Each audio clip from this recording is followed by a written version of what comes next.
कुछ क्वेश्चंस हैं सीटेट में आने वाले जो आपको कराने जा रहे हैं, ठीक है। अगर हमारा चैनल अच्छा लगे तो प्लीज हमारे चैनल को सब्सक्राइब कीजिए और बेल आइकन घंटी को दबाना ना भूलिए और कमेंट बॉक्स में जरूर लिखिए कि आपको मेरे ये क्वेश्चंस कैसे लगे, ठीक है। व्यवहार का करना पक्ष में आता है, तो जो व्यवहार है वो पक्ष में क्या करना आता है, जैसे कि सीखने के गतिक क्षेत्र, सीखने के भावात्मक क्षेत्र, सीखने के मनोवैज्ञानिक क्षेत्र या सीखने के संज्ञानात्मक क्षेत्र। तो व्यवहार से हमें क्या करना पक्ष में आता है, सीखने के गतिक क्षेत्र।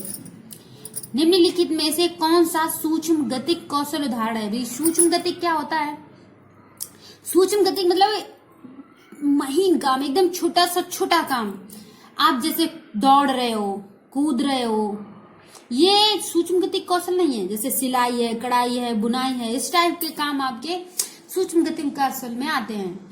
और दौड़ना है, भागना है, कूदना है, ये सभी स्थूल गतिक कौशल में आते हैं। 2 कौशल होते हैं, तो उसी के अनुसार उसी में से ये सूक्ष्म गतिक कौशल और स्थूल गतिक कौशल। तो सूक्ष्म गतिक कौशल के बारे में पूछा गया है, चढ़ना, दौड़ना, कूदना मतलब फुदकना, लिखना। तो कौन सा इसमें सूक्ष्म गतिक कौशल होगा, तो लिखना होगा, क्योंकि लिखना, कढ़ाई, बुनाई, सिलाई सभी चीजें सूक्ष्म गतिक कौशल होती हैं। मनोविज्ञान के अनुसार बाल विकास की कौन सी अवस्था सबसे जटिल व कठिन है, ठीक है।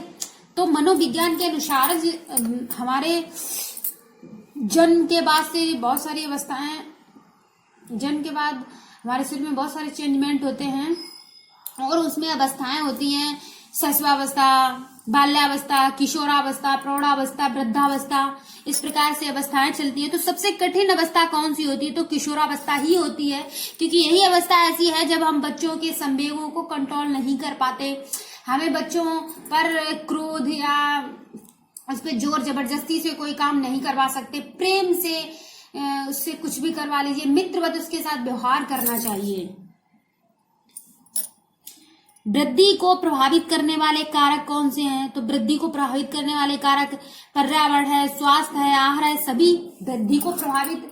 अगर भाई आपकी डेवलपमेंट, आपका ग्रोथ हो रहा है, तो आपका ग्रोथ तभी तो संभव होगा जब आपका स्वास्थ्य अच्छा होगा, जब आपको पर्यावरण का माहौल अच्छा होगा, आहार अच्छा, भोजन अच्छा ग्रहण करेंगे। एक गर्भधान की अवस्था में एक स्त्री को अच्छा पोषण क्यों दिया जाता है, क्योंकि उसका शिशु अच्छा जन्म हो, उसमें कोई कमी ना हो। इसी प्रकार आगे चलते हैं। गर्भ में बालक को विकसित होने में कितने दिन लगते हैं, तो गर्भ में बालक के सभी को पता है 9 मंथ होते, तो 9 30 डेज, तो 9 × 27 270, ठीक है, 270 इस प्रकार से चलता है। तो लगभग ये 1 एक्स्ट्रा होता है, लगभग 50 वीक के अनुसार 280 दिन हो जाते हैं। तो निम्नलिखित में से किस अवस्था में बच्चे अपने समवयस्क समूह के सक्रिय सदस्य हो जाते हैं।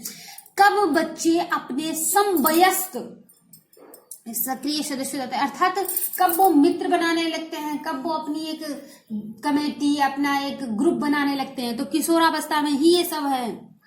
मिश्रित आयु वर्ग वाले शिक्षार्थियों की कक्षा से व्यवहार रखने वाले शिक्षक के लिए ज्ञान सर्वाधिक महत्वपूर्ण है।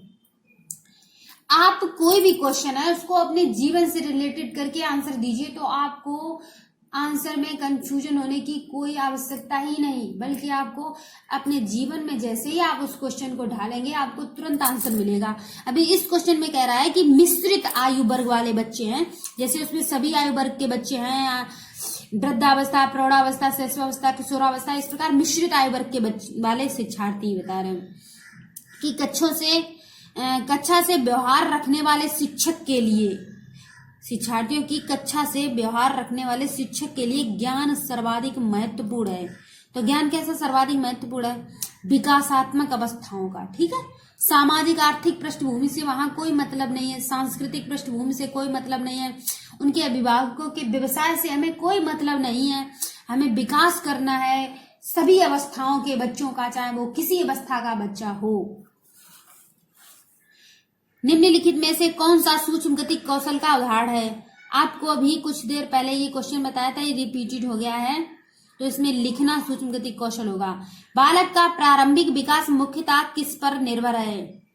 तो बालक का जो प्रारंभ में सबसे पहले विकास कहाँ पर उसका निर्भर होता है? माता पिता पर, या वातावरण पर, या विद्यालय के वातावरण पर, या समझ में? अरे भाई, सबसे पहले बच्चा जन्म लेगा माँ से, तो माँ और पिता ही उसका सब सर्वप्रथम उन्हीं पर निर्भर होगा, तो माता पिता होगा इसका आंसर।